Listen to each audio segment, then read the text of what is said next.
Hi, hello. Hi, Mike. How are you? I'm good, thank you. Good. How's Give me one. Oh, hi, puppies. Hang on. Okay. Sounds like you have a whole All right. pack there. I do. Oh, that's wonderful. I love doggies. I have 4. We have just 2 dogs, but they're our little rescues, and they're amazing. Oh, yeah, that's the same here. All 4 of these, like they weren't planned. They're all street dogs, you know, Oh. or they were all in some crisis, and you know nobody else was going to help. And I have a house, so I have a little bit. I have a little more room than most people, you know. Mm-hmm. It's amazing how you can help them in the beginning, but how much they help you, like in the long run. Oh, for sure. Yeah, that's Absolutely. So sweet. Totally agree. Yeah. That's so sweet. Are they all? So I'm assuming they're all different types of dogs then, since. Yeah, I have 2 small mixed breeds, and then 2 larger. I have 1 pit. She's a. Let me check her skin. I have 1 pit bull, and then a pit ski is the other bigger one. Pit ski. Yeah. What's it mixed Yeah. with? That's a pit bull husky. Husky. Interesting. Oh my gosh! I'll bet that one's mouthy. Yeah. Ours are pits as well. Our pit crosses. So that's where we usually try to get, because at the Humane Society, I'm sure, or at the anywhere really, I'm sure you know how either they don't get picked or not good people grab them. So we always try to grab them, and they're the best dogs. That's so awesome. Good for you. That is exactly what I'm talking about. You know, yeah, it is rough if you go to Humane Society. Mm-hmm. You know, it's I can't go to those places. I know you want to take them all home. It is so fucking heartbreaking. It is. I agree. And it's so hard not to want to grab every single one of them. And picking one just feels so cruel. But it's like, well, that's one that doesn't have to spend another night there. Exactly. Yeah. Absolutely. Yeah. Well, so this is an interesting lead into the album, because here we talk about this like love for animals and rescuing these animals, and this, you know, passion for our fellow furry creatures, and not necessarily something probably people wouldn't, you know, connect the members of Dead Cross with this like passion for animals and love and everything, because you guys have very important, strong messages to say, and you guys are not afraid to say your messages, which I really appreciate. I think a lot of people, you know, which is understandable, are a little bit nervous about just saying how they feel and being sincere about how they feel. But you guys are very upfront about that. Obviously, that comes with some controversy of how people are going to respond, apparently not knowing who you guys are in the first album. Right. But definitely with your last release, there's been a lot of controversy. Is that something that you guys kind of, I mean, I'm sure you know what's going to come, so do you kind of look forward to people opening up that conversation and being able to have that conversation, or you just kind of stay out of it and just kind of let people do their thing on however they feel and think? I mean, as a whole band, I don't, you know, I think we all agree more or less politically, more or less, you know what I mean? We're all kind of on the same page. Like, let people be themselves.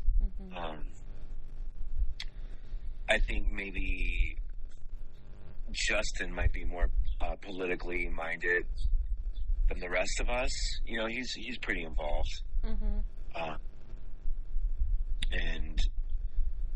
but as a band, it's more just the band. We just focus on the music. That being said, nobody really cares. Like, you know, Patton will say whatever. He doesn't give a shit. Right. He can, you know what I mean? Yeah. Same with the rest of them. Like, if you don't like it, don't listen to it. Mm-hmm. Yeah. If the video offends you, don't watch it. Right. But, you know, like, is that the hill you want to die on? That's your battle. Right. I don't read any comments ever on anything I post or the band. Never. I've never read. Only if it's something really personal, like I'll post something about something. When I post, like, typically it's just benevolent. Nothing negative or going after anyone. I typically don't post or do anything like that. And I learned a long time ago, don't read the comments. Yeah. Yeah. Like, trust me, just stay away from them. So I don't think any of us read anything. That's good. good. This is our art. This is how we feel. And it's that simple. Yeah. And hopefully you get something out of it. And if you don't, you know, and if you don't, then you don't. Right. No, and I think that's a good, because I think even as much as you want to say you don't care how other people think or feel or respond, there's always going to be those moments that you are going to. It's just part of human nature. And so I think that's a good rule of thumb, and something that I think a lot of people, you know, really could learn from is not doing that, because it's hard to, every once in a while, even though you don't want to have the emotional reaction, you're going to. Yeah. Yeah, absolutely. Yeah.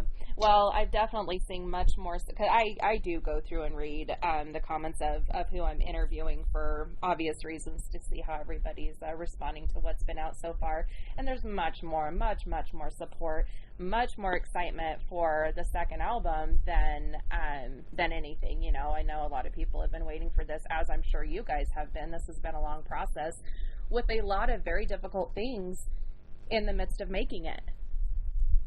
Yes, absolutely. So with, I mean, you battled cancer. From what I understand, you're in recovery, doing well? Yeah. Good. Yes. Good. Very glad to hear that. Thank you.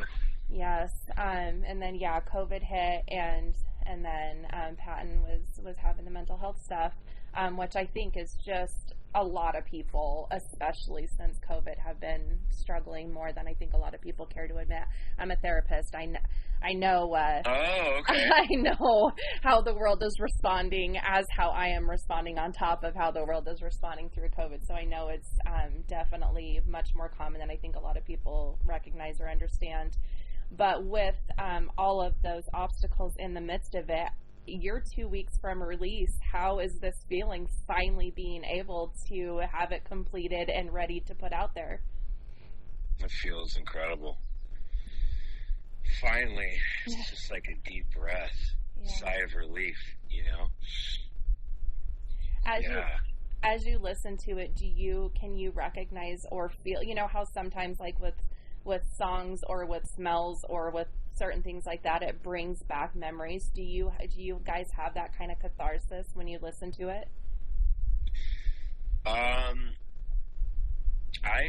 haven't listened to it all that much, to be perfectly honest. You should. It's really good. Okay, I probably should. You know, as a matter of fact, I've only listened to it all the way through once. Wow.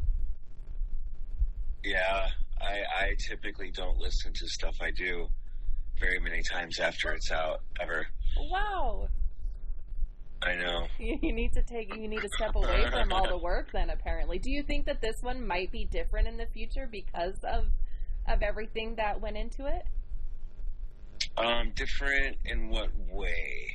Well, just with all the people involved, how you were battling cancer and having to, or not having to, choosing to go through it, the process of still recording and making the album, and then also the COVID and patent thing. There's a lot of depth to what happened during the making of it. Yeah, definitely. So here's how it went. So in 2018, we did the Euro tour in support of the EP, right on the heels of the LP, the first LP. We had started compiling material and writing new songs in 2018 after that tour. Me, Dave, and Justin. And let's see, 2018 into 2019. Same thing, 2019, periodically whenever we were free. We get together and work on material. And let's see, that's when we started Cunts, my other project. And let's see, okay, so 2019, I was diagnosed in 2019. And that's right. And then Patton and them did Bungle. That's right. Now I'm getting the timeline straight. Okay, so that took most of their focus. Patton hadn't yet made very much progress on the vocals. So, oh no, wait. Wait a minute. Do I have this right? It's okay if not. No, I don't. It's so hard to keep track of things. So 2019, yeah, that's right. Then I was diagnosed in 2019. God, my timelines suck. Okay. I think all of the last few years have just mushed together. Yeah. Oh my gosh. So I started treatments in October of 2019, the beginning of October, very beginning. And the Cunts album was scheduled for release right around in that time frame.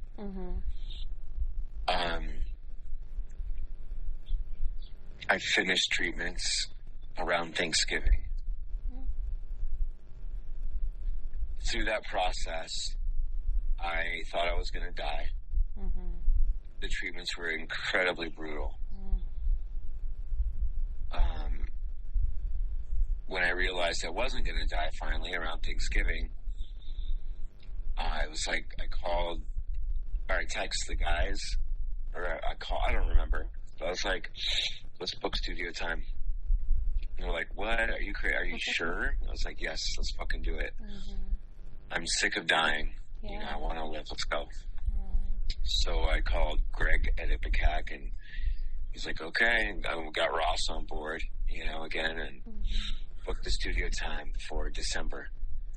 So I was still so sick and in so much pain and constipated and just fucking miserable. But being in the studio with those guys made it, you know what I mean? That's when I recovered. It made it more bearable. Oh yeah, off the pain meds. That's when I went over the hump. I was like, no, we're getting better now. It's time to get better. Because I had to recover from the treatments. Oh right, of course. That doesn't just leave your body right as soon as you're done with the treatments, right? Yeah, chemo and radiation and pain meds, like all that shit is brutal. Yeah. So we're in the studio December and January 2020.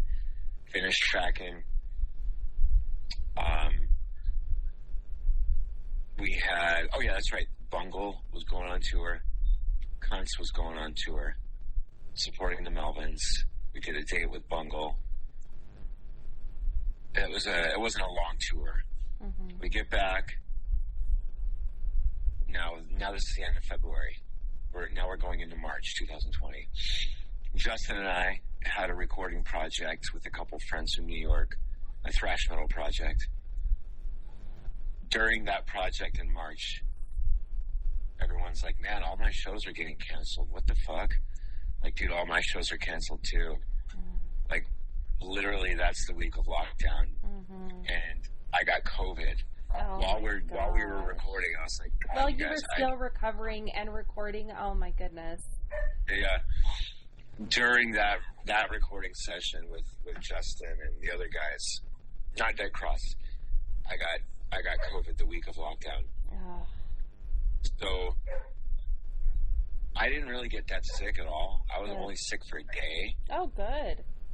But I did lose my smell and taste for a long time, months. So now everyone's locked down, right? Boom. World looks completely different. I did not stay home at all, ever. I was because I had just got done dying, like really fucking dying. Where I was, making plans for my dogs and everything.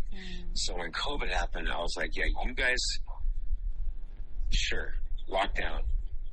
Fuck you. I am not hiding away in my house in absolute terror. I was just like, no. So I was the only person. There was nobody else out. Right. Me and my dog. It was fucking awesome. Living your best life. So yeah, that's awesome. the best. That's like the best case scenario is no people, but still being able to do all the things. Yeah, I drove everywhere. I flew to other countries when flights were available. Like, it was fucking awesome. I took my dogs on hikes every day in the mountains. So yeah, it was interesting. Nonetheless, when all the vaccine stuff started happening, I got all that stuff. I was like, yeah, okay. If this is what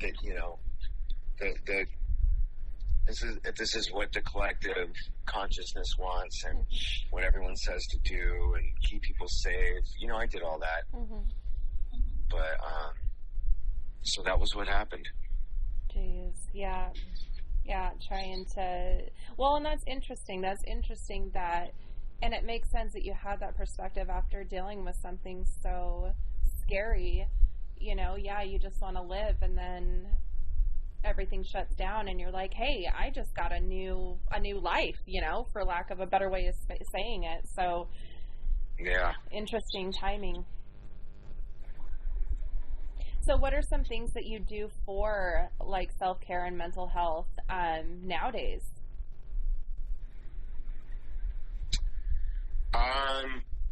Well, I've been sober for quite a long time, 16 years. Nice, good for you.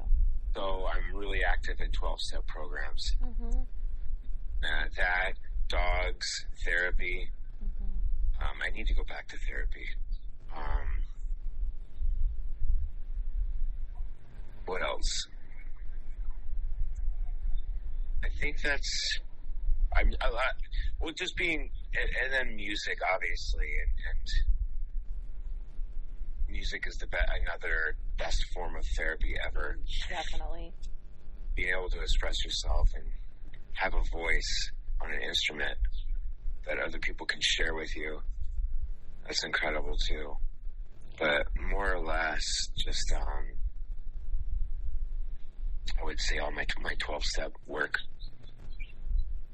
That's wonderful. Those are all great things. And yeah, I agree.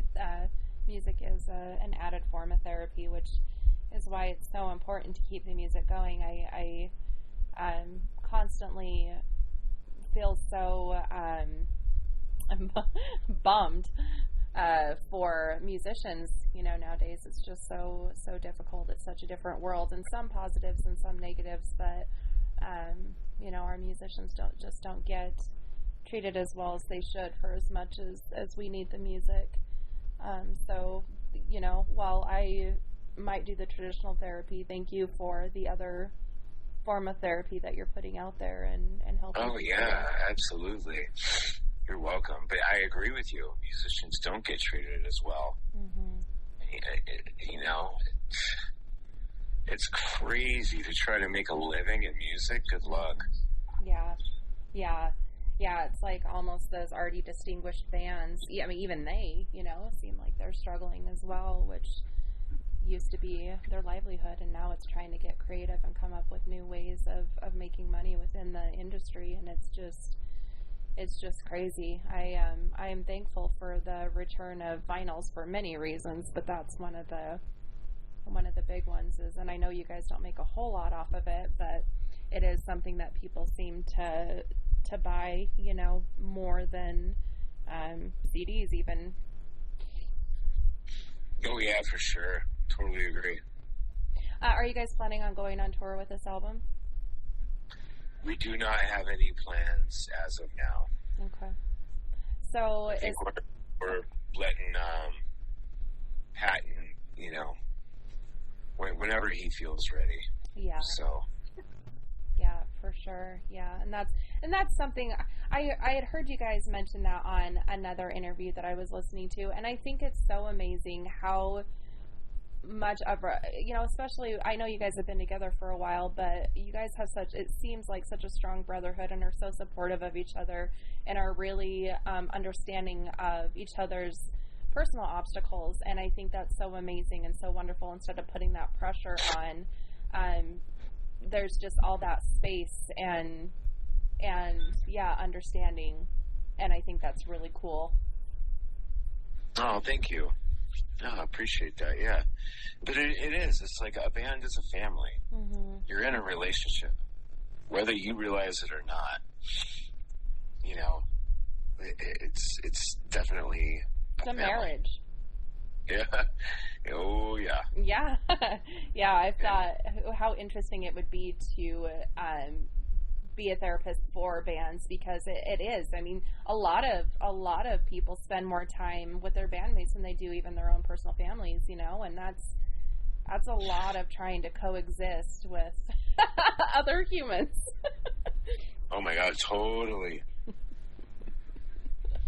Yeah. Do you have anything that you're listening to right now?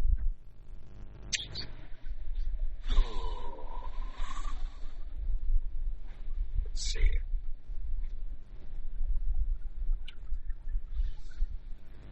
You know, I listen to a lot of older stuff. Mm-hmm. I listen to... God, it's different. I listen to... I couldn't name you one new band that I am specifically listening to. Mm-hmm.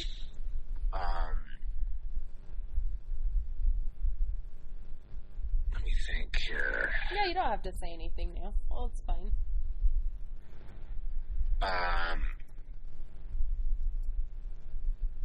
Let's see. Listening to a lot of John Coltrane. Oh, nice.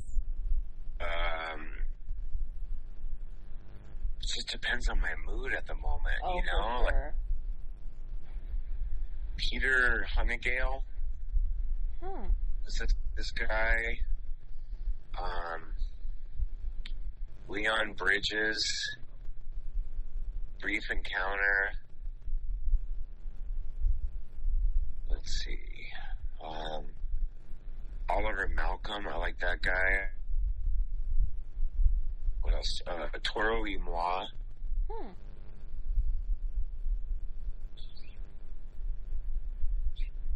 Awesome. I was listening to some Sabbath this morning. Volume 4. Of course.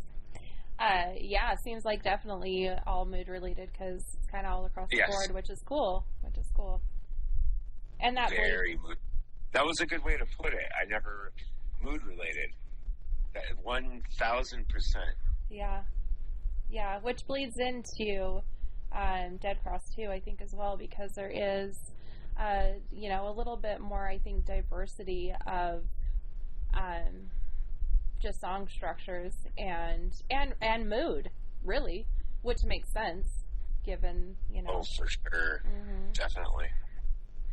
Yeah, I've been able to listen to it quite a few times, and it just gets better and better. Oh, thank you. Yes. And how about like movies or reading, or is that anything that you're into? TV shows? Say that again. TV shows, or yeah, or movies or books. I'm a big reader, so I always like to ask about books. Whenever I have time. That's right. the problem. Of course. I'm finishing Keith Richards' autobiography. I'm almost done. Oh, nice. Life. I have a stack of books that I bought, and I have a list of books. Like, I want to read that. Before this one was Sing Backwards and Weep, Mark Lanigan's. Oh, I've heard that one's good. Oh my god, it is so fucking gnarly. Is it? Oh yeah, and I'm a gnarly guy with a gnarly history. That dude was really fucking gnarly. Huh. I'll need to look into it. I don't think people have any idea.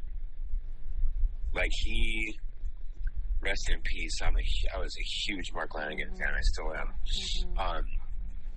I mean, he was a crack smoking, fucking jailhouse brawling. He was gnarly. Wow, you wouldn't expect it. Yeah. Yeah, it's so good. That was my favorite as of late. Listen to a lot of podcasts when I'm doing other work, other projects. I'll listen to Joe Rogan from time to time. Just kind of, he always has really good guests. Yeah, he does. Broken Record with Rick Rubin. It's All Bad. It's some friends of mine from LA. Huh. That one's hilarious. It sounds like it would be good. Oh, that one's great. And then I'll listen to that Navy SEAL guy, Jocko. His podcast is really good. Huh. I'm terrible with podcasts. I always forget it's a thing, and I want to partake in it, but I forget. It's like out of sight, out of mind, and then someone will talk about it, and I'm like, oh yeah, podcasts. I should look into that, and then forget again. Yeah, you're absolutely right. But a lot of people are using them, and a lot of people listen to them. I don't know why I am having such a hard time, latching on to it. It's just, it seems like, and I'm sure you can relate with this, the older we get, the more things that come out, the harder it is to keep track and keep on top of everything, and you get to a point to where you're like, I just don't have energy for another learning curve. Yeah. Oh, awesome. What about scary movies? Do you like them since it's October? I mean, ever since I was a kid and saw The Shining, I feel like nothing has lived up to that since. Mm-hmm. You know what I mean? Like, yeah. Horror movies are so specific, and they're supposed to scare you. Mm-hmm. And that's difficult for me. I'm not scared. They're great and entertaining as hell, but that primary purpose, that main function, isn't quite there for me. So I don't always feel the need to watch them. Mm-hmm. I'm not opposed to it. It's just not my go-to. Right. Yeah, I think The Shining has such that psychological aspect that you know, it kind of, especially at the end, it kind of takes you by surprise, and then you start kind of going through that mind trip of, okay, wait a minute. I feel like I have to watch that again to fully grasp what the ending result was with that picture. Did you see the second one? They did or Stephen King wrote Dr. Sleep, which was a sequel to. No. Yeah, with Danny's an adult. What? It's really good. It's more, and it has a lot. So I don't know if you've read the book, but the book is very different than the movie. Okay, well, the Shining book is very different and ends very different than the Shining movie. But Dr. Sleep does a really good job of incorporating the Shining movie and the Shining book into the elements of the movie, because the Dr. Sleep book obviously goes off the Shining book. But they do a really good job of it. So if you love The Shining, it's 100% worth looking into. It's very different, but it still refers back to that stuff, and obviously has the main character, and it's really good. Wow. I am way behind on this stuff. I need to get on it. Okay. No, I love Stephen King, yeah. so. Oh, that's awesome. Yeah. I'm reading his newest one right now. Nice. Okay. Yeah, I'll make sure to get on that. Yes. I had no idea. I hadn't even heard of that. Yeah, it came out a couple of years ago, but I had read the book when it first came out because, like I said, I really like him, and the book it might be my favorite Stephen King book. So when they did Ewan McGregor plays Danny Torrance. Yeah. When did this come out? A couple of years ago. At least 2, if not longer. It might even be more than that at this point. I don't know. But it's been out a little while. It's really good. It's definitely worth checking out. And just having that kind of comfort, it's a weird word to use, but from the nostalgia of The Shining, it's fun to see what he did. Okay, awesome. It's called Dr. Sleep? Dr. Sleep, yep. Got it. All right. Oh, it's making me want to watch it again just talking about it. Well, awesome. I don't want to keep taking, I'm sure you're super busy. I don't want to keep taking your time. What is the best way people can support Dead Cross? Obviously, buy the album. But yes. Since you guys might not be doing a piggyback tour off of it right away, I know soft merch is usually what you guys get the most sales from. Is that still the same with online buying? Yeah, absolutely. Okay. Yeah, just buy right from Epicac's website. Everything's there. Merch, vinyl, CDs, cassettes, you name it. That would be the source. And if you can't do that, then rescue a dog. Yeah, I love it. Oh, don't tell me that. I'm going to end up going and grabbing another one, and 2 is already such a handful. I can't. 4. Oh my goodness. You're not alone there. Well, you don't think about like the dog food and the pet bills. And when you go to get a new one, and then when you get a new one, and it seems like our animals start all having issues all at the same time, and so it's like as soon as one has some health concerns, they just fall in line, and so we'll have all these vet bills all at once, and I'm like, oh yeah, pets cost money. They're not just for loving and snuggling and laughing at. Yeah. No, you're right. Oh man, there's a lot that comes with it. Yes, I love that you have done that, though, rescued those dogs. I think that's so amazing. I kept watching interviews and thinking you guys very much portray the, like, I just don't care. And I'm like, I kind of think they care too much. Like, I think there's not too much. There's never caring too much, but I think there's a lot more caring than not caring on the depths of Dead Cross and you guys. Yeah. That's a good way to put it. I think musicians are incredibly tapped in and emotional people. Mm-hmm. Does that make sense? Yeah. Makes sense that in caring too much, we don't care. Yep, I agree.